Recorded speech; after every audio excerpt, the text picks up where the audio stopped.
সমুদ্রের ঠিক মাঝখানে অবস্থিত ভয়ানক এক দ্বীপ। তবে এই দ্বীপটি কোনো সাধারণ দ্বীপ নয়, বরং মানুষের জন্য একে এক নরকও বলা চলে। কারণ এই দ্বীপের মধ্যে অবস্থিত ছিল পৃথিবীর সবচাইতে ভয়ানক জেলখানা, যেখান থেকে চাইলেও কখনো কোনো কয়েদি পালাতে পারবে না। কারণ এই জেলখানাটি ছিল এমন অদ্ভুত একটি জেলখানা যেখানে প্রত্যেকটি কয়েদিকে আলাদা আলাদা বক্সের মধ্যে বন্দি করে রাখা হয়। তবে এই বক্সগুলো কোনো সাধারণ বক্স ছিল না, বরং এগুলো ছিল অত্যাধুনিক টেকনোলজি দিয়ে তৈরি এআই বক্স। তাই এই জেলখানার আশেপাশে কোনো গার্ড না থাকলেও কোনো কয়েদি যদি ভুল করেও এই বক্সটি থেকে পালানোর চেষ্টা করে, তাহলে বক্সটির টেকনোলজি সেটা বুঝতে পারে এবং তাদের অপরাধ অনুযায়ী সঙ্গে সঙ্গেই তাদেরকে দিতে থাকে ভয়ানক শাস্তি। অর্থাৎ এই জেলখানায় আসা মানেই ছিল নিশ্চিত মৃত্যু। কিন্তু এই কয়েদিদের সঙ্গে আসলে এমন কি ঘটেছিল, আর তাদেরকে এমন ভয়ানক জেলখানাতে কেনই বা বন্দী করা হয়েছিল? শেষ পর্যন্ত তারা কি এই ভয়ানক জেলখানা থেকে বেঁচে ফিরতে পেরেছিল? সেটাই আমরা দেখব আজকের এই দুর্দান্ত সার্ভাইভাল মুভিটির গল্পে। আপনি যদি একজন সার্ভাইভাল মুভি লাভার্স হয়ে থাকেন, তাহলে আজকের এই মুভিটি আপনার জন্য বেস্ট হতে চলেছে। কারণ এই মুভিটি শুরু থেকে শেষ পর্যন্ত প্রত্যেকটি জায়গাতেই আপনার দম বন্ধ হয়ে আসতে পারে। তাহলে চলুন ঘুরে আসা যাক পৃথিবীর সবচাইতে ভয়ানক এক জেলখানার গল্প থেকে। তো গল্পটি শুরু হয় ভবিষ্যৎ পৃথিবীতে। সালটা ছিল 2053 সাল। এ সময় পৃথিবী হয়ে উঠেছিল আরো অনেক বেশি আধুনিক এবং পৃথিবীর সমস্ত জায়গাতেই ছিল উন্নত সব টেকনোলজি দিয়ে ভরপুর। তাই পৃথিবীর অতি আধুনিকতাই যেন পৃথিবীর জন্য বিপদ ডেকে এনেছে। এমনকি এখন পৃথিবীতে অতিরিক্ত কলকারখানা থাকার ফলে পৃথিবীর পরিবেশও একদম দূষিত হয়ে গিয়েছে, যার ফলে পুরো পৃথিবীতে আবাদি জমির পুষ্টিগুণ নষ্ট হয়ে গিয়েছে। তাই এখন খুবই কম সংখ্যক মাটিতে ফসল আবাদ হয়। এজন্যই মূলত খাদ্য সংকট দেখা দিয়েছে। এদিকে এমন অবস্থায় চারিদিকে অভাব অনটনের কারণে অস্ট্রেলিয়াতে ক্রাইমের পরিমাণ এতটাই বেড়ে যায়, অর্থাৎ এত বেশি পরিমাণ মানুষ নিজেদেরকে অপরাধে জড়িয়ে ফেলে যে অস্ট্রেলিয়ার সমস্ত জেলগুলো কয়েদি দিয়ে ভরে গিয়েছিল। সেখানে একটি মাত্র নতুন কয়েদি রাখার মতো কোনো জায়গা ছিল না। তাই দেশের এমন ভয়ানক পরিস্থিতি দেখে অস্ট্রেলিয়ার সরকার আর কোনো উপায় না পেয়ে অদ্ভুত একটি পরিকল্পনা করে। যেহেতু টেকনোলজির জন্যই তাদের দেশের এই অবস্থা হয়েছে, তাই এই টেকনোলজির মাধ্যমে সরকার বিশেষ ধরনের একটি বক্স তৈরি করে ফেলে, যেটা কিনা মূলত ছিল এক ধরনের এআই বক্স। বক্সগুলোর ছিল অনেক বেশি পাওয়ার এবং এটা ফুল টেকনোলজি দ্বারা তৈরি করা হয়েছে। আর এই বক্সগুলোতে মূলত কয়েদিদেরকে বন্দি করে তাদেরকে এমন দূরের একটি আইল্যান্ডে রেখে আসা হয় যেখানকার আশেপাশে শুধু পানি আর পানি ছিল। সেখান থেকে পালানোর মতো কোনো রাস্তা ছিল না। আর এই মানবশূন্য আইল্যান্ডে কয়েদিদেরকে বছরের পর বছর ধরে থাকতে হয়। এমনকি এখানকার প্রত্যেকটি কয়েদিদের জন্য চালু করা হয় অদ্ভুত অদ্ভুত কিছু রুলস। আর সেগুলোর মধ্যে একটি হলো এই বক্সের ভেতরে তাদেরকে কোনো খাবার দেওয়া হবে না। খাবারের জন্য তাদেরকে আশেপাশের গ্রাম খুঁজে বের করতে হবে এবং তাদের উপর ডিপেন্ড করে তাদেরকে বেঁচে থাকতে হবে। যদিও দ্বীপটি গ্রাম থেকে অনেক দূরে ছিল, তারপরও মাঝে মাঝে সেখানে কিছু মানুষ ঘোরাফেরা করার জন্য আসত। এমনভাবেই দ্বীপে ঘুরতে আসা কোনো মানুষ যদি তাদেরকে দেখে দয়া করে তাদেরকে কোনো খাবার খেতে দেয়, তাহলেই মূলত তারা খাবার পাবে। অর্থাৎ কেউ তাদের উপর দয়া করা না পর্যন্ত তাদেরকে না খেয়েই থাকতে হবে। আর ততক্ষণে যদি তাদের মৃত্যু হয়ে যায়, এতে কেউ দায়ী থাকবে না। আর কয়েদিরা যেন আশেপাশের মানুষদের কাছে খাবার চাইতে পারে, সেজন্য বক্সটির একটি অংশ একটু ফাঁকা ছিল, যাতে করে কয়েদিরা সেই ফাঁকা অংশ দিয়ে আশেপাশের মানুষদেরকে দেখতে পারে এবং সেখান দিয়েই তারা হাত বাড়িয়ে তাদের কাছে খাবার চাইতে পারে। আর যদি কোনো মানুষের তাদের উপর দয়া হয়, তাহলে তারা সেই জায়গা দিয়েই তাদেরকে খাবার দিতে পারবে। তো এভাবে করে অনেক কয়েদিদেরকে প্রতিনিয়ত সেখানে রেখে যাওয়া হয়। কিন্তু দেখা যায় যে এভাবে খাবারের জন্য কয়েদিদের খুবই কষ্ট হতো, কারণ বেশিরভাগ সময়ই তাদেরকে কেউ খাবার দিত না, যার ফলে তাদেরকে দিনের পর দিন না খেয়ে কাটিয়ে দিতে হতো। এভাবে করে অনেকেই একসময় ক্ষুধায় মারাও যেত। আর না হলে ক্ষুধার যন্ত্রণা সহ্য করতে না পেরে তারা নিজেরাই সেখানে থাকা একটি দড়ির মাধ্যমে আত্মহত্যা করত। তবে সেখানে এমন কিছু রুলস ছিল যেটার জন্য তারা চাইলেও কোনোভাবেই সেখান থেকে পালিয়ে যেতে পারবে না। কারণ তারা যদি ভুল করেও পালিয়ে যাওয়ার চেষ্টা করে, তাহলে তাদেরকে সাথে সাথেই সেখানেই মেরে ফেলা হয়। এবার একদিন সেই দ্বীপে আরো একটি বক্স নিয়ে আসা হয়, যেটার কয়েদি ছিল একটি মেয়ে। এই মেয়েটির নাম ছিল লরি। সে সেখানকার 117 নম্বর কয়েদি ছিল। কোনো একটি অপরাধ করার জন্য তাকে প্রায় 4 বছরের কারাদণ্ড দেওয়া হয়েছে। অর্থাৎ এই 4 বছর তাকে এই ভয়ানক দ্বীপেই থাকতে হবে। কিন্তু এই 4 বছর সে এখানে বেঁচে থাকতে পারবে কিনা এটা নিয়ে সে অনেক ভয় পাচ্ছিল। তো লরি এখানে দেখতে পায় যে তার বক্সের মধ্যে একটি দড়ি রয়েছে। আসলে প্রত্যেকটি বক্সের মধ্যে এমন একটি দড়ি দেয়া থাকতো, যাতে করে কয়েদিরা চাইলেই নিজেদেরকে শেষ করে ফেলতে পারে। তো এভাবে করে লরি সেখানে আসার পর দেখতে দেখতে প্রায় বেশ কয়েকদিন সময় কেটে যায়। লরি অনেকভাবে খাবারের জন্য সাহায্য চায়, কিন্তু এতে তেমন কোনো লাভ হয় না, কারণ এখানে খুবই কম সংখ্যক মানুষই ঘুরতে আসে। আর যেহেতু এখানে প্রায় অনেক কয়েদি ছিল, তাই কে কাকে কখন সাহায্য করবে সেটার কোনো নিশ্চয়তা ছিল না। আর এভাবেই লরি বেশ কয়েকদিন যাবৎ খাবারের ব্যবস্থা না করতে পারায় আস্তে আস্তে তার অবস্থা অনেক খারাপ হয়ে যেতে থাকে। সেই সাথে বক্সটির আকৃতি অনেক ছোট হওয়ার কারণে তার এখানে সার্ভাইভ করতে খুবই কষ্ট হচ্ছিল। এভাবেই লরির অবস্থা এমন এক পর্যায়ে পৌঁছে যায় যে লরি আর কোনোভাবেই ক্ষুধার যন্ত্রণা সহ্য করতে পারছিল না। তাই সে তখন অতিরিক্ত ক্ষুধায় নিজের শরীরের মাংস নিজেই খেতে শুরু করে। এমনকি এক পর্যায়ে সে সিদ্ধান্ত নেয় যে সে নিজেকে শেষ করে ফেলবে। কিন্তু এখানে আমরা জানতে পারি যে বক্সটিকে এমনভাবে তৈরি করা হয়েছে যে যে কেউ চাইলে খুব সহজে নিজেকে শেষ করে ফেলতে পারবে না। মূলত দড়িটি সেখানে দেওয়া হয়েছে কয়েদিদেরকে আরো অনেক বেশি যন্ত্রণা দেওয়ার জন্য, কারণ যখন তারা চাইলেও নিজেকে শেষ করতে পারবে না তখন তাদের যন্ত্রণা আরো অনেক বেড়ে যাবে। এদিকে লরির মানসিক অবস্থা এমন হয়ে গিয়েছিল যে সে আর কোনোভাবেই সেখানে টিকে থাকতে পারছিল না। তার দম যেন একদম বন্ধ হয়ে আসছিল। সে পাগলের মতো সেই বক্সের ভেতরটা দেখতে থাকে। সে আসলে আশেপাশে এমন কোনো জিনিস খুঁজছিল যেটার মাধ্যমে সে নিজেকে শেষ করে দিতে পারবে। এভাবেই পাগলের মতো ছটফট করতে করতে অবশেষে সে সেখানে একটি ব্লেড খুঁজে পায়। আর সে সেই ব্লেডটি তার হাতে নিয়ে কোনো কিছু চিন্তা না করে সেখানেই নিজেকে চিরদিনের জন্য শেষ করে দেয়। অর্থাৎ লরি এখানেই মারা যায়। এবার কিছুদিন পর সেই দ্বীপে আমরা দুজন বাচ্চাকে দেখতে পাই, যারা কিনা একসঙ্গে খেলছিল। তাদের হাতে একটি রশির বল ছিল। তো খেলতে খেলতে বলটি হঠাৎ করে গড়িয়ে এআই বক্সের কাছে চলে যায় এবং বলটি সোজা গিয়ে এআই বক্সটিতে লেগে যায়। তখন দেখানো হয় যে সেই বক্সের মধ্যে একটি মেয়ে রয়েছে, আর সে হাত পা বাঁধা অবস্থায় শুয়ে আছে। এদিকে বলটি তার বক্সের সাথে ধাক্কা লাগায় তার জ্ঞান ফিরে আসে। অর্থাৎ সে এতক্ষণ অজ্ঞান অবস্থায় পড়েছিল। এই মেয়েটির নাম ছিল অ্যামি। সে সেখানকার 124 নম্বর কয়েদি ছিল। তাকে দেখেই বোঝা যাচ্ছিল যে তার এখানে আসার খুব বেশি দিন হয়নি। সে হয়তো নতুন কয়েদি। তো অ্যামির এখানে জ্ঞান ফিরতে সে দেখতে পায় যে সে খুব ছোট্ট একটি বক্সের মধ্যে বন্দী রয়েছে এবং লাল রঙের একটি দড়ি দিয়ে শক্ত করে তার হাত পা বাঁধা রয়েছে। জ্ঞান ফিরে আসতে সে নিজের হাত পায়ের বাঁধন খুলে ফেলে। বক্সের একটি ছোট্ট জানালা খুলে সে দেখতে পায় যে তার পাশে রয়েছে বিশাল বড় এক সমুদ্র এবং সেই সাথে রয়েছে অসংখ্য ছোট ছোট বক্স, যেখানে তার মতোই আরো অনেক কয়েদিকে বন্দী করে রাখা হয়েছে। তবে অ্যামিকে সমুদ্রের একদম কিনারায় রাখা হয়েছিল, অর্থাৎ একটু হেরফের হলেই যে কোনো সময় তার বক্সটি পানিতে পড়ে যেতে পারে। এসব দেখে অ্যামি সেখানে পাগলের মতো কাঁদতে শুরু করে, আর সে বক্সটিকে বারবার খোলার চেষ্টা করে এবং এখান থেকে বাঁচার জন্য সে চিৎকার করে সাহায্য চাইতে থাকে। কিন্তু এমন সময় দেখা যায় যে বক্সের ভেতর একটি স্ক্রিন চালু হয়ে যায়, আর সেই স্ক্রিনের মধ্যে একজন মহিলাকে দেখা যায়। মহিলাটি এখানে অ্যামিকে উদ্দেশ্য করে বলছে, আদালত থেকে তোমায় এই শাস্তি দেয়া হয়েছে। আমরা জানি তুমি নিজেও জানো না যে এখন তুমি কোথায় আছো আর এটা কেমন জেলখানা, কিন্তু আমাদের গভর্নমেন্টের নতুন নিয়ম অনুযায়ী এটাই এখন অপরাধীদের জন্য স্পেশাল জেলখানা, আর এই শাস্তি তোমাকে আদালত থেকেই দেয়া হয়েছে। তুমি যে অপরাধ করেছ তার শাস্তি হিসেবে তোমাকে 7 বছরের জন্য এই দ্বীপে পাঠানো হয়েছে। এখন আমি একে একে তোমাকে এখানকার রুলসগুলো বলছি। এই দ্বীপের কোনো কয়েদিদেরকে এক্সট্রা কোনো খাবার দেয়া হয় না, বরং খাবারের ব্যবস্থা তাদেরকেই করতে হয়। এই জায়গাটিতে মূলত অনেক মানুষই মাঝে মাঝে ঘুরতে আসে, আর তখন যদি কয়েদিরা তাদের কাছে খাবারের জন্য সাহায্য চায় এবং তারা দয়া করে যদি কয়েদিদেরকে কোনো খাবার দিয়ে দেয়, তাহলে সেটা খেয়ে তারা এখানে সার্ভাইভ করতে পারে। তাই এখন থেকে এসবের জন্য প্রস্তুত হয়ে যাও। কিন্তু একথা শুনে আমি অনেক জোরে জোরে কাঁদতে শুরু করে এবং সে চিৎকার করে বলতে থাকে, আমি কোনো অপরাধ করিনি, এই সব কিছুই মিথ্যে। আমার কথা আপনারা কেউ কেন বিশ্বাস করছেন না? আমাকে বিনা কারণে এত বড় শাস্তি দেওয়া হচ্ছে। কিন্তু তার এই আর্তনাদ শোনার মতো সেখানে কেউ ছিল না। এমনকি স্ক্রিনে থাকা মহিলাটিও নিজের কথা শেষ করলে সঙ্গে সঙ্গে স্ক্রিনটি অফ হয়ে যায়। আমি তখন সেখানে একা একা বসেই আর্তনাদ করতে থাকি, আর একসময় সে সেখানে ক্লান্ত হয়ে ঘুমিয়ে পড়ে। এরপর প্রায় অনেক সময় পর যখন তার ঘুম ভাঙে তখন তার অনেক বেশি পিপাসা পায়। অনেক খুঁজে সে সেখানে একটি পাত্র দেখতে পায়, কিন্তু সেই পাত্রে কোনো পানি অবশিষ্ট ছিল না। সে তখন বাহিরে হাত বের করে চিৎকার করে পানির জন্য সাহায্য চায়, তবে কেউই তার এই চিৎকারের আওয়াজ শুনতে পায় না। তাই আমি তখন এক পর্যায়ে ক্লান্ত হয়ে তার চেষ্টাও থামিয়ে দেয়। ধীরে ধীরে সে ভীষণ দুর্বল হয়ে পড়তে থাকে, কারণ এভাবে কিছুতেই এখানে তার পক্ষে থাকা সম্ভব হয়ে উঠছিল না। এজন্য সে পাগলের মতো এখান থেকে বের হওয়ার রাস্তা খুঁজতে থাকে।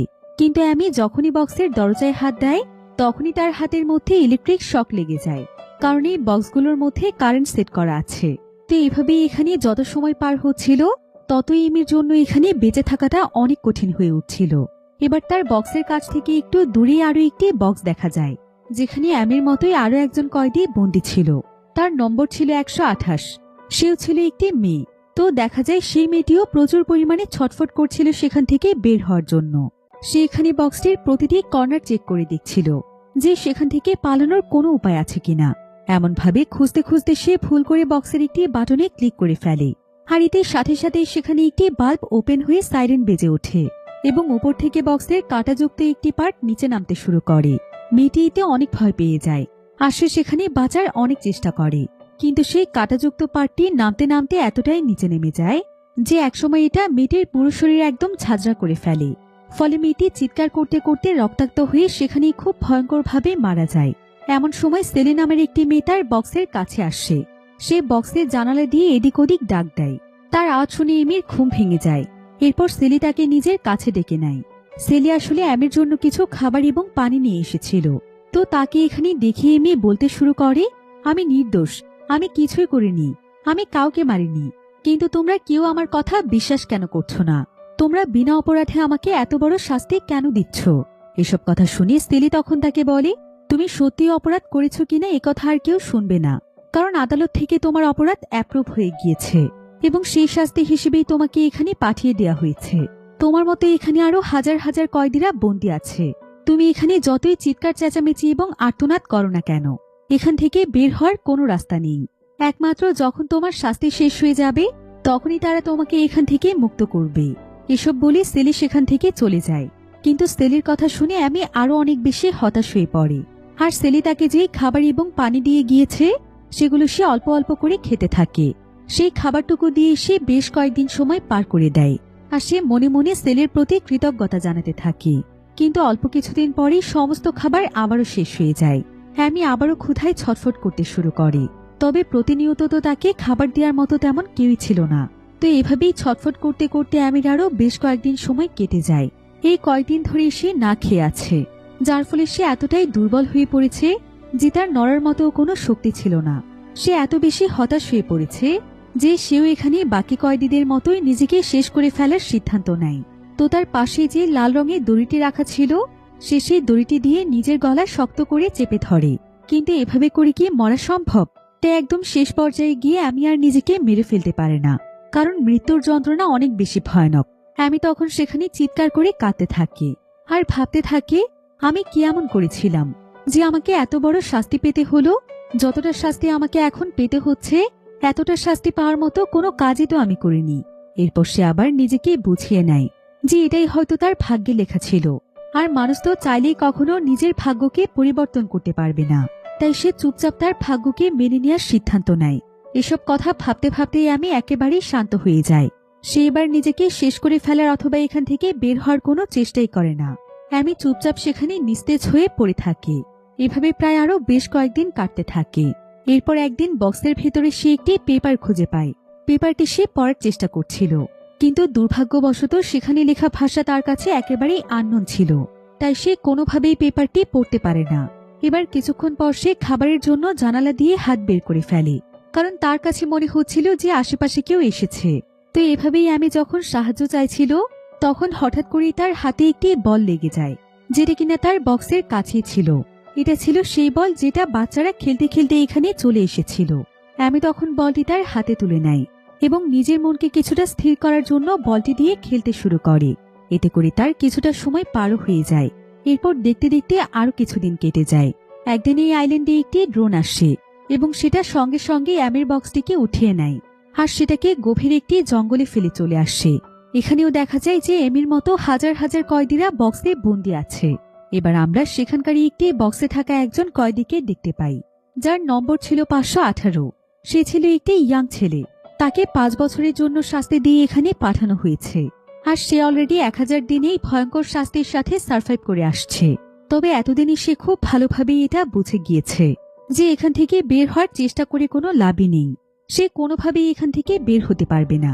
উল্টো সে যদি কোনো ভুল করে তবে তার শাস্তি আরো বাড়িয়ে দেয়া হবে। এজন্য সে সবকিছু মেনে নিয়ে খুব কষ্ট করে এই ছোট্ট বক্সের মধ্যে টিকে থাকার জন্য লড়াই করছে। এবার আমরা অ্যামিকে দেখতে পাই। এখানে দেখা যায় অ্যামির বক্সের কাছে ম্যারি নামক একটি মেয়ে আসে। ম্যারি এখানে অ্যামিকে জিজ্ঞাসা করে, আচ্ছা তুমি এখানে কতদিনের জন্য এসেছো? অ্যামি তখন তাকে বলে, এখানে আমি শাস্তি হিসেবে 7 বছরের জন্য সাজা পেয়েছি। হয়তো প্রায় 60টি বছর ধরে আমাকে এখানে এভাবেই কাটাতে হবে।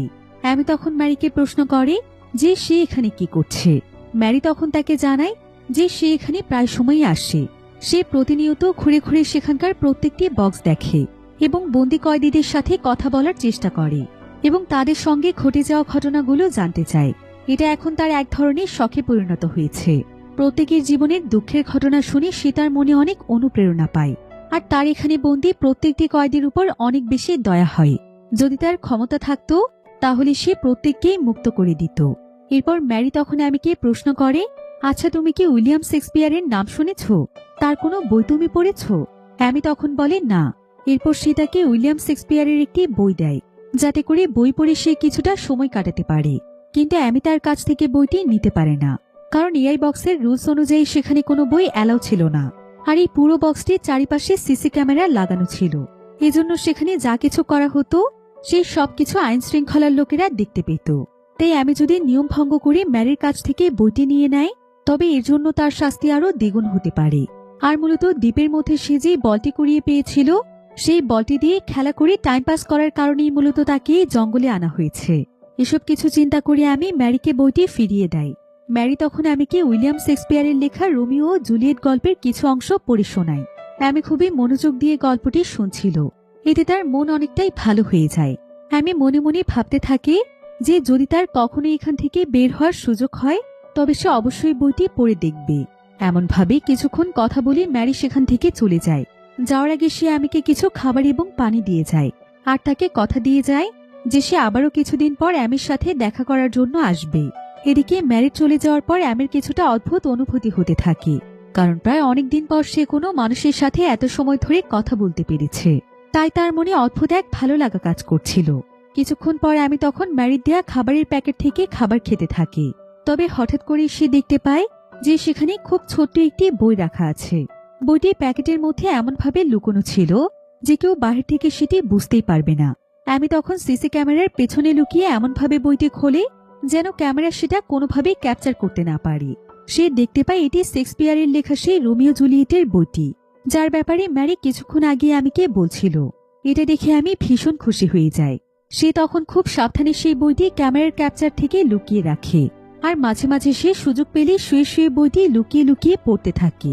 তো ম্যারি তাকে যে পানি দিয়ে গিয়েছিল, আমি একদিন সেই পানি দিয়ে নিজের শরীর পরিষ্কার করছিল।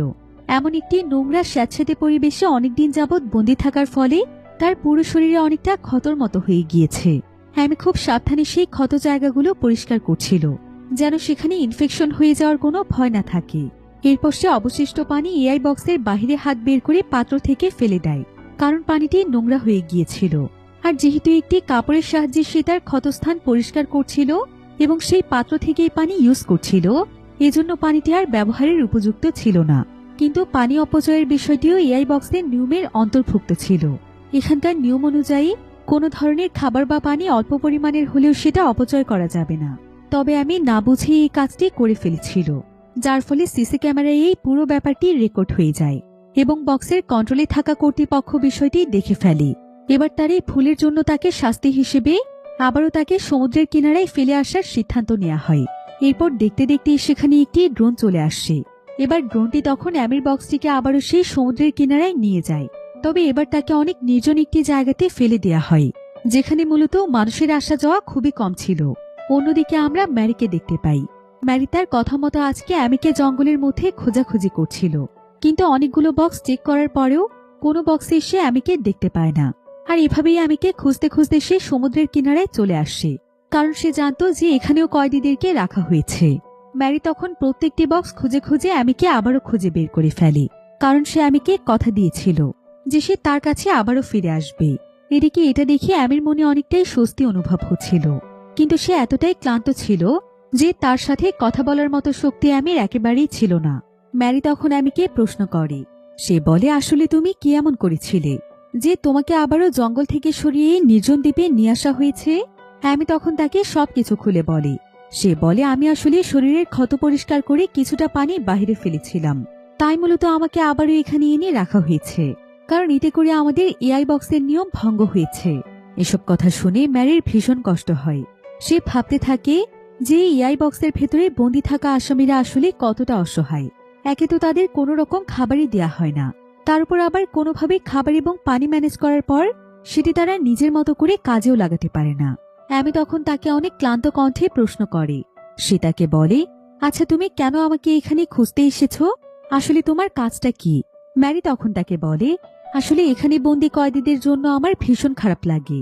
তোমার মতো এমন হাজার হাজার মানুষ এখানে বন্দী রয়েছে, এমনকি এখানে এমনও অনেক মানুষ রয়েছে যারা আসলে কোনো অপরাধই করেনি, কিন্তু তাদেরকে মিথ্যা অপবাদ দিয়ে শাস্তি হিসেবে এখানে নিয়ে আসা হয়েছে। তোমার মতো কত কয়েদি প্রতিনিয়ত এই বক্সের মধ্যে না খেতে পেয়ে মৃত্যুবরণ করে। আমার তাদের জন্য অনেক কষ্ট হয়। এজন্য আমি ঘুরে ঘুরে কয়েদিদের কাছে যাই এবং তাদের গল্পগুলো শুনি, সেই সাথে নিজের সাধ্যমতো কিছুটা খাবার তাদেরকে দেই। আমার পক্ষে তো আসলে সবাইকে খাবার দেওয়া সম্ভব হয় না, তাই আমি যখন যাকে পারি তাকেই খাবার দিয়ে সাহায্য করি।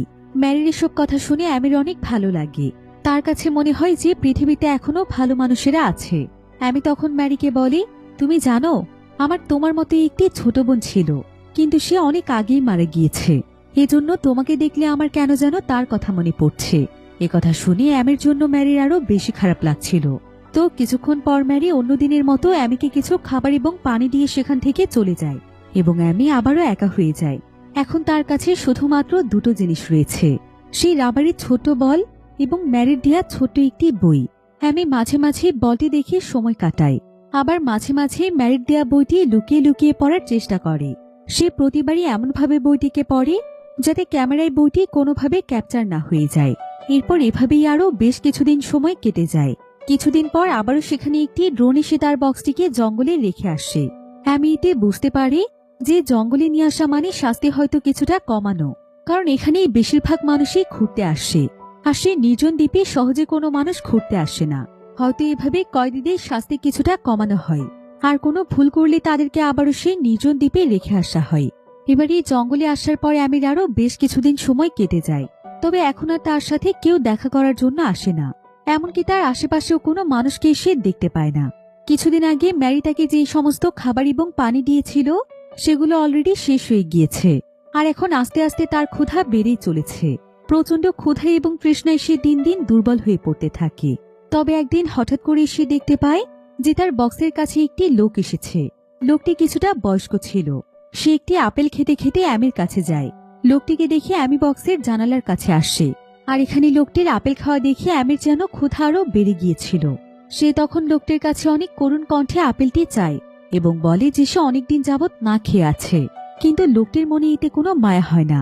সে অ্যামিকে আপেলটি না দিয়ে উল্টো তাকে বলে, নিশ্চয়ই তুমি এমন কোনো জঘন্য অপরাধ করেছ যেটার জন্য তোমাকে এখানে শাস্তি দেওয়া হয়েছে।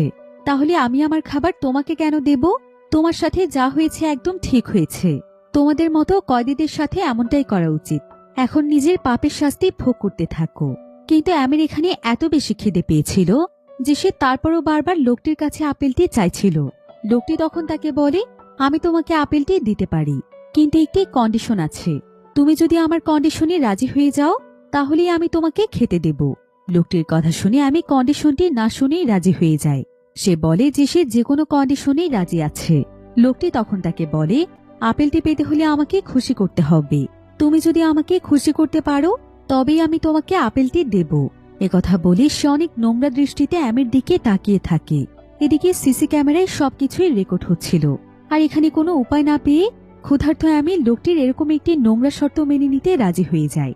সে জানালা দিয়ে তার বডিটি যতটা সম্ভব লোকটির কাছে এগিয়ে দিতে থাকে।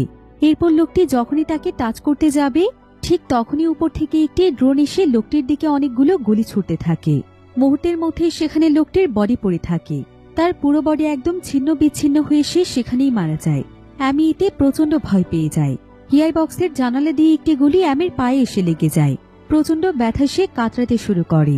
এখানে তার অনেক বেশি ব্লিডিং হচ্ছিল, কিন্তু তখন সে সেটার দিকে খুব একটা লক্ষ্য করছিল না। সে খাবারের জন্য এতটাই ব্যাকুল ছিল যে তার অন্য কোনো দিকেই কোনো হুঁশ ছিল না।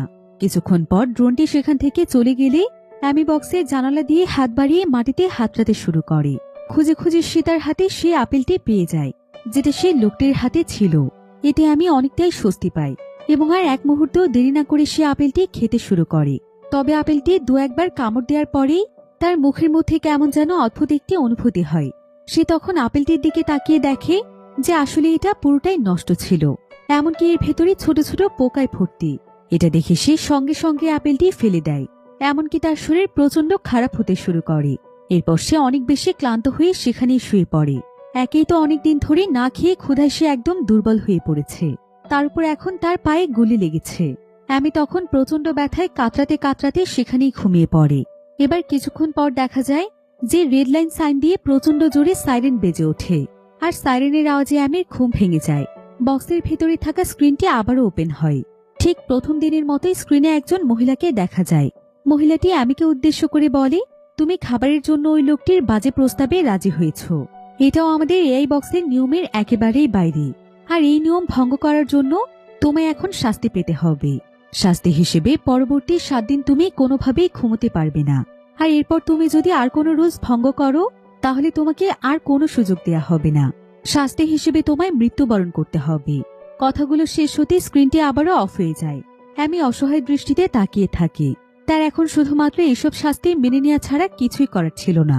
তার দুচোখ ভরা ছিল প্রচন্ড ক্লান্তি আর ঘুম, কিন্তু এই অবস্থায় তার কিছুতেই ঘুমানো যাবে না।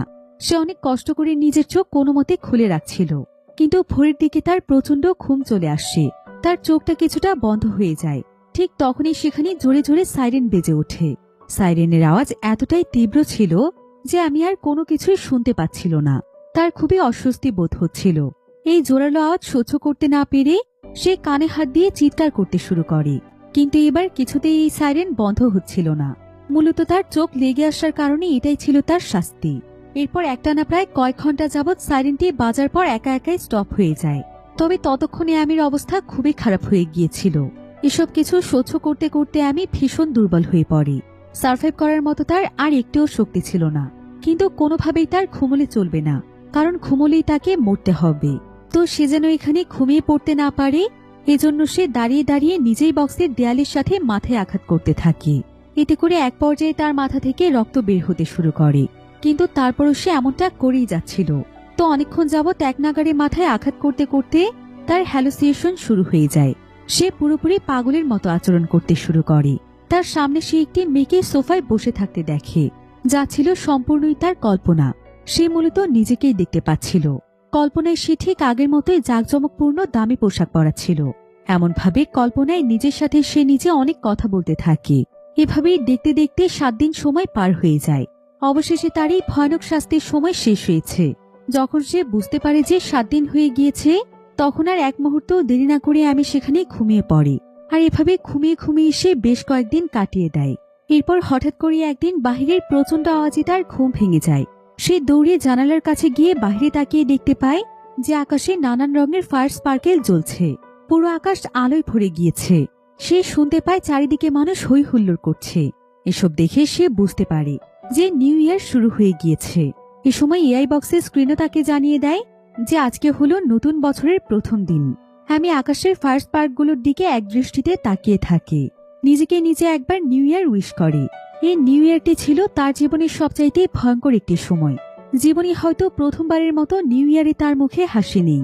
প্রতি বছর সেই দিনটি তার আপন মানুষগুলোর সাথে অনেক মজা করে কাটাতো। শুধুমাত্র তার সঙ্গী হয়ে আছে একাকিত্ব এবং প্রচন্ড ক্ষুধা।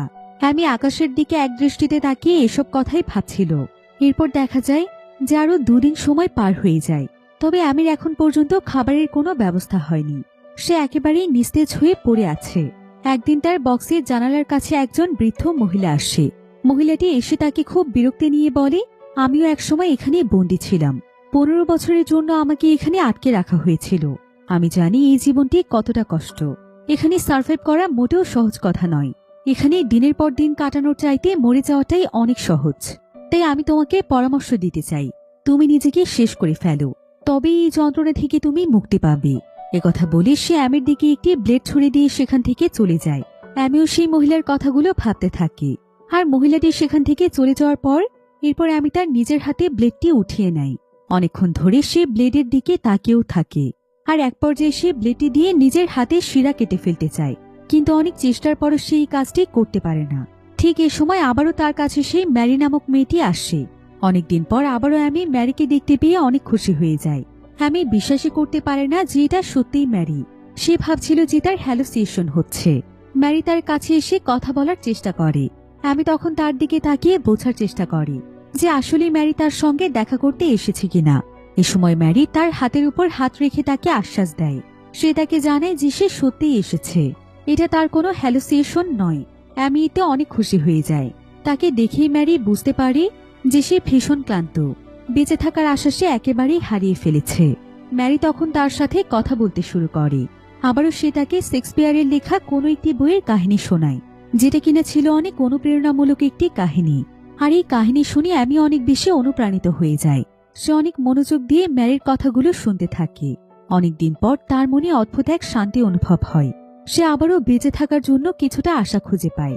এভাবে কিছুক্ষণ কথা বলার পর ম্যারি অ্যামিকে সবসময়ের মতোই কিছু খাবার এবং পানি দিয়ে সেখান থেকে চলে যায়। এরপর আবারও অনেকগুলো দিন পার হয়ে যায়। যতদিন যাচ্ছিল অ্যামি লক্ষ্য করছিল যে তার পেট ধীরে ধীরে বড় হয়ে যাচ্ছে। সে বুঝতে পারে যে সে প্রেগনেন্ট। সেদিন যেই বয়স্ক লোকটি আপেল খেতে খেতে তার কাছে এসেছিল, সেই লোকটির জন্যই মূলত আজকে তার এই অবস্থা হয়েছে। অ্যামির চোখের সামনে সেদিনের ঘটনাগুলো ভেসে উঠতে থাকে। আর এই পুরো ঘটনায় আমি অনেক ভেঙে পড়েছিল। সে বুঝতেই পারছিল না যে তার এখন কি করা উচিত। তবে তার ভেতরে থাকা সন্তানের জন্য তার অনেক মায়া হচ্ছিল। তার ভয় হচ্ছিল যে এই ব্যাপারটি যদি এআই বক্সের অথরিটি জেনে যায়, তবে তারা তার বাচ্চাটির সঙ্গে কি করতে পারে। তার কি বাচ্চাটিকে মেরে ফেলবে, নাকি তার মতোই বাচ্চাটিকেও এই ভয়ঙ্কর বক্সের জটিল সব শাস্তি এবং ক্ষুধার সাথে লড়াই করতে হবে। এসব ভাবতে ভাবতেই আমি যেন একদম পাগলের মতো হয়ে যাচ্ছিল। এভাবেই প্রচন্ড হতাশায় তার দিনগুলো কাটতে থাকে। সে এত বেশি বিধ্বস্ত হয়ে পড়ে যে তার পক্ষে আর কোনো কিছু ভাবাও সম্ভব হচ্ছে না। এরপর সে সবকিছু তার ভাগ্যের উপর ছেড়ে দেয়। এভাবেই একদিন সে প্রচন্ড হতাশ হয়ে বক্সের একটি দেয়ালে হেলান দিয়ে চুপচাপ বসেছিল। আর এমন সময় তার সঙ্গে দেখা করার জন্য ম্যারি আসে। ম্যারি সে দেখতে পায় যে আমি প্রেগনেন্ট। তাকে এই অবস্থায় বন্দি থাকতে দেখে ম্যারির ভীষণ কষ্ট হয়। তখন তার মাথায় একটি ভয়ঙ্কর আইডিয়া আসে। সে সিদ্ধান্ত নেয় যে যে কোনো উপায়ে সে আমিকে এখান থেকে বের করবে। আমিও তাকে অনেকবার অনুরোধ করছিল যাতে করে ম্যারি তার জন্য কিছু একটা ব্যবস্থা করে। সে এখানে ম্যারিকে বলে, হয় তুমি আমাকে এখান থেকে যে করেই হোক বের করে নিয়ে যাও, আর না হলে আমার বাচ্চার খেয়াল রাখার জন্য কোনো একটি ব্যবস্থা করো। আমার বাচ্চাটি হওয়ার পর তুমি কি তার দায়িত্ব নিতে পারবে? কিন্তু তখন ম্যারি এই ব্যাপারে কিছুই বলে না। এরপর সেদিন গভীর রাতে সে আবারও অ্যামির কাছে আসে, তাকে এই কারাগার থেকে মুক্ত করার জন্য। এখানে এসেই ম্যারি প্রথমে এআই বক্সের লক খোলার অনেক চেষ্টা করছিল, কিন্তু এটা কোনোভাবেই সম্ভব হয় না। এরপর সেভাবে যে বক্সটিকে সে ভেঙে ফেলবে। তো ম্যারি যখনই বক্সটিকে ভাঙার চেষ্টা করে, তখনই ভেতর থেকে অনেক জোরে জোরে সাইরেন বেজে ওঠে এবং সঙ্গে সঙ্গে রেড লাইট জ্বলতে শুরু করে। পরিস্থিতি খুব একটা ভালো নয় বুঝতে পেরে অ্যামি তখন ম্যারিকে যত দ্রুত সম্ভব এখান থেকে পালিয়ে যেতে বলে। ম্যারিও তার কথা মতো সেখানে আর এক মুহূর্তও দেরি করে না। সে সেখান থেকে চলে যায়। আর তার সেখান থেকে চলে যাওয়ার সঙ্গে সঙ্গেই সেই সাইরেন এবং রেড লাইট বন্ধ হয়ে যায়। অ্যামি তখন আরো বেশি আতঙ্কিত হয়ে পড়ে। সে ভাবতে থাকে যে এই কাজের জন্য আরো ভয়ঙ্কর শাস্তি কি তার জন্য অপেক্ষা করছে। কিন্তু সৌভাগ্যবশত এই কাজের জন্য তাকে কোনো শাস্তি দেয়া হয় না। এরপর দেখতে দেখতে প্রায় এক সপ্তাহ সময় কেটে যায়। কিন্তু এর মাঝে ম্যারি একদিনও অ্যামির সাথে আর দেখা করতে আসে না। অ্যামি প্রতিনিয়ত ম্যারির জন্য অপেক্ষা করত এবং ভাবত যে ম্যারি অবশ্যই আসবে। কিন্তু এইভাবে দেখতে দেখতে প্রায় 6 মাস সময় পার হয়ে যায়। এরপর একদিন হঠাৎ করে অ্যামির বক্সের কাছে আবারও একজন লোক এসে উপস্থিত হয়। লোকটি মূলত কিছুটা সাইকো টাইপের ছিল। অ্যামি তাকে দেখে অনেকটাই ভয় পেয়ে যায়। তার মনে পড়ে যায় অনেক মাস আগের কাহিনী, যখন বয়স্ক লোকটি আপেল খেতে খেতে তার কাছে এসেছিল। সে ঘাবড়ে গিয়ে ভাবতে থাকে যদি আবারও তার সঙ্গে এরকম কিছুই হয় তাহলে তার কি হবে। লোকটি এসে এখানে অ্যামিকে তার কাছে ডাকে। অ্যামি খুবই ক্লান্ত শরীর নিয়ে ধীরে ধীরে বক্সটির জানালার কাছে যায়। লোকটি তখন তাকে খুব সুন্দরভাবে হাসি মুখে প্রশ্ন করে, তুমি কি চাও? এখান থেকে বের হতে চাও? তুমি কি চাও আমি তোমাকে এই ভয়ঙ্কর শাস্তি থেকে মুক্ত করে দেই? আমার কাছে মুক্তির সব থেকে সহজ উপায় আছে। কথাগুলো শুনে আমি একদম চুপ করে থাকি। সে কিছুতেই বুঝে উঠতে পারে না লোকটি আসলে কি চাইছে, কিন্তু মনে মনে সে কিছুটা আশার আলো দেখতে পায়। ঠিক তখনই লোকটি তার হাত দিয়ে ইশারা করে অ্যামিকে তার বক্সের মতো একটি এআই বক্স দেখায়। বক্সটি সেখানে দাও দাও করে আগুনে জ্বলছিল। অ্যামি এতে বুঝতে পারে যে লোকটি আসলে বক্সটিকে জ্বালিয়ে দিয়েছে। যেন সেখানে থাকা আসামি খুব অল্প সময়ের মধ্যে মারা যেতে পারে। মুক্তি বলতেই লোকটি মূলত মারা যাওয়াকে বুঝিয়েছে। এরপর আমি লোকটির দিকে তাকিয়ে দেখতে পাই যে তার হাতে একটি লাইটার রয়েছে। এটা দেখে আমি অনেক ঘাবড়ে যাই। সে লোকটিকে দ্রুত এখান থেকে চলে যাওয়ার জন্য অনুরোধ করছিল। লোকটি তখন আমির কথা শুনে অনেক সময় যাবৎ হাসে এবং কিছুক্ষণ পর চুপচাপ সেখান থেকে চলে যায়। এরপর আরো কিছুদিন তার এভাবেই কেটে যায়। সময় বাড়তে থাকে। একদিন তার পেটে প্রচন্ড পেন হতে শুরু করে। যন্ত্রণায় সে কাতরাতে থাকে। এখানে তার প্রসব যন্ত্রণা শুরু হয়ে যায়। তবে তাকে সাহায্য করার মতো এখানে তার পাশে কেউ ছিল না। আমি তখন অনেক যন্ত্রণা সহ্য করে নিজের সঙ্গে অনেক যুদ্ধের পর অবশেষে সে একটি বাচ্চার জন্ম দেয়। নিজের বাচ্চাকে কোলে নিয়ে এসে কিছুক্ষণের জন্য সমস্ত যন্ত্রণা ভুলে যায়। অন্য সব সাধারণ মায়েদের মতো সেও নিজের বাচ্চাকে খুব যত্ন এবং ভালোবাসায় বুকে জড়িয়ে নেয়। কিন্তু তার এই খুশি খুব বেশি সময়ের জন্য ছিল না। ইয়াই বক্সের সেন্সর বুঝে ফেলে যে এর ভেতরে আমি ছাড়াও আরো কেউ রয়েছে। ঠিক তখনই সেখানে আবারও স্ক্রিনটি ওপেন হয়ে যায় এবং স্ক্রিনের ভেতর থেকে সেই মহিলাটি তাকে ওয়ার্নিং দেয়। অথরিটি যখন দেখতে পায় যে তার কোলে একটি বাচ্চা রয়েছে, তখন তারা সেই বক্সের ভেতরে এক প্রকার ধোঁয়া তৈরি করে ফেলে। এই ধোঁয়ায় আমি একদম সেন্সলেস হয়ে যাই, কিন্তু তখনও সে তার বাচ্চাকে বুকে জড়িয়ে ধরেছিল। এরপর যখন আমির জ্ঞান ফিরে আসে, সে দেখতে পায় তার শরীরে আঘাতের অনেক চিহ্ন রয়েছে। সে বুঝে ফেলে যে সেন্সলেস অবস্থায় তাকে অনেক আঘাত করা হয়েছে। কিন্তু সেদিকে কোনো খেয়াল না রেখে সে তার বাচ্চাকে খুঁজতে শুরু করে, কিন্তু কোথাও সে তার বাচ্চাকে খুঁজে পাচ্ছিল না। আসলে অথরিটি তার বাচ্চাকে নিয়ে চলে গিয়েছে। এজন্য আমি ভীষণ কষ্ট পাই। সে জোরে জোরে চিৎকার করে কাঁদতে শুরু করে। নিজের বাচ্চাকে ফিরে পাওয়ার জন্য সে পাগলের মতো আর্তনাদ করতে থাকে, কিন্তু এত কিছুর পরও কোনো লাভ হয় না। এদিকে বক্সের রুলস ব্রেক করে বাচ্চা জন্ম দেওয়ার জন্য তাকে শাস্তি হিসেবে আবারও সমুদ্রের কিনারায় রেখে আসা হয়। আর এবার তাকে সমুদ্রের কিনারার আরো অনেক কাছাকাছি জায়গাতেই রাখা হয়েছিল। তো এভাবেই একদিন সেখানে প্রচুর ঝড় বৃষ্টি হয়। বৃষ্টির পানির সাথে সাথে সমুদ্রের উত্তাল ঢেউয়ের পানি এসে তার বক্সের ভেতরে প্রবেশ করতে শুরু করে। আর এভাবে বক্সের মধ্যে পানির পরিমাণ আস্তে আস্তে বাড়তেই থাকে। এরপর দেখতে দেখতে এই বক্সের ভেতরে এত পরিমাণ পানি ঢুকে যায় যে সেখানে আমি নিঃশ্বাস নেওয়াটাও অনেক কষ্টকর হয়ে পড়ে। সে প্রায় পানির ভেতরে ডুবেই যাচ্ছিল। তার কাছে এই পানিগুলো ঢোকা বন্ধ করার মতো কোনো উপায় ছিল না। এভাবে আস্তে আস্তে পানি বেড়ে গিয়ে একসময় সেখানকার সেন্সর পর্যন্ত পৌঁছে যায় এবং সেই সেন্সরটি নষ্ট হয়ে যায়। সেখানকার অথরিটি বুঝতে পারে যে আমির বক্সের সেন্সরটি নষ্ট হয়ে গিয়েছে। সেখান থেকে আর কোনো আপডেট পাওয়া যাচ্ছে না। তারা তখন মনে করে যে আমি নিজেই হয়তো কোনোভাবে সেন্সরটিকে নষ্ট করে দিয়েছে। এতে তারা এইবার আমির উপর আরো অনেক রেগে যায়। এরপর এতবার রুলস ভঙ্গ করার জন্য এই পর্যায়ে সেই দেশের গভর্নমেন্ট অর্ডার করে তার এই এআই বক্সকে খুঁজে বের করে তাকে মেরে ফেলার জন্য। এই অর্ডার অনুযায়ী একটি ড্রোন এসে পুরো দ্বীপ জুড়ে আমির বক্সটিকে খুঁজছিল। আর অবশেষে তারা সেই বক্সটি পেয়েও যায়। তখন অর্ডার অনুযায়ী ড্রোনটি বক্সটিকে তুলে নিয়ে নির্দিষ্ট একটি জায়গাতে যাচ্ছিল। আর তখনই আকাশে বিদ্যুৎ চমকে ওঠে এবং বিদ্যুতের সেই ঝলকানি এসে ড্রোনটির উপরে পড়ে। এতে করে ড্রোনটি সেখানেই একেবারে চূর্ণ বিচূর্ণ হয়ে যায় এবং সেখানে ঝুলে থাকা আমির এআই বক্সটি সরাসরি সমুদ্রে পড়ে যায়। এতে করে তার বক্স কিছুটা ভেঙে যায়। এবার পরের দৃশ্যে দেখা যায় তিনটি ছোট ছোট বাচ্চা সমুদ্রের কিনারেই খেলা করছে। এ সময় হঠাৎ করেই তারা তিনজনই সমুদ্রের দিকে তাকিয়ে থেমে যায়। তারা দেখতে পায় যে সমুদ্রের কিনারায় একটি বক্স ভেসে এসেছে আর তার ঠিক পাশে একটি মেয়ে পড়ে আছে। দেখা যায় মেয়েটি আর কেউ নয় বরং অ্যামি। কিন্তু বাচ্চারা তার দিকে তাকিয়ে ভয় পেয়ে সেখান থেকে চলে যায়। তারা ভেবেছিল যে সে হয়তো মারা গিয়েছে। এবার ধীরে ধীরে খুবই ক্লান্ত শরীরে অ্যামি নিজের চোখটি খোলে এবং অনেক অসহায় দৃষ্টিতে আশেপাশের দৃশ্যগুলো দেখতে থাকে। প্রায় অনেক সময় যাবত তো সে বুঝতেই পারছিল না যে তার সঙ্গে এতদিন কি ঘটে গিয়েছে। তবে আশেপাশে তাকিয়ে সে দেখতে পায় যে আশেপাশে এখন কোনো এআই বক্স ছিল না, বরং এখানে রয়েছে খুব সুন্দর একটি দ্বীপ যেখানে খুবই মৃত বাতাস বইছিল। আমি যেন এতে তার মাঝে প্রাণ ফিরে পাই। আমি বুঝতে পারি যে এত কষ্টের পর অবশেষে সে মুক্ত হতে পেরেছে। এতে যেন আমির খুশির কোনো সীমা থাকে না। অনেক দুঃখ কষ্ট এবং টর্চার সহ্য করে এক ভয়ঙ্কর যুদ্ধ শেষে আমি এই নরক থেকে বের হয়ে আসতে পেরেছে। এতে করে আমির প্রচন্ড ক্লান্ত চেহারায় তার মুখে কিছুটা মুচকি হাসি ফুটে ওঠে। অনেক বেশি যন্ত্রণা টর্চার এবং হতাশার মধ্য দিয়ে সে নিজের সাথে নিজে লড়াই করে এখনো টিকে আছে। অনেকগুলো দিন এভাবে কষ্টের সাথে বন্দী থাকার পর অবশেষে আমি আজ মুক্ত স্বাধীন। সে এখন তার আগের জীবনে ফিরে যেতে পারবে। তো এমনই একটি সুন্দর এন্ডিং এর মাধ্যমে গল্পটি এখানেই শেষ হয়ে যায়।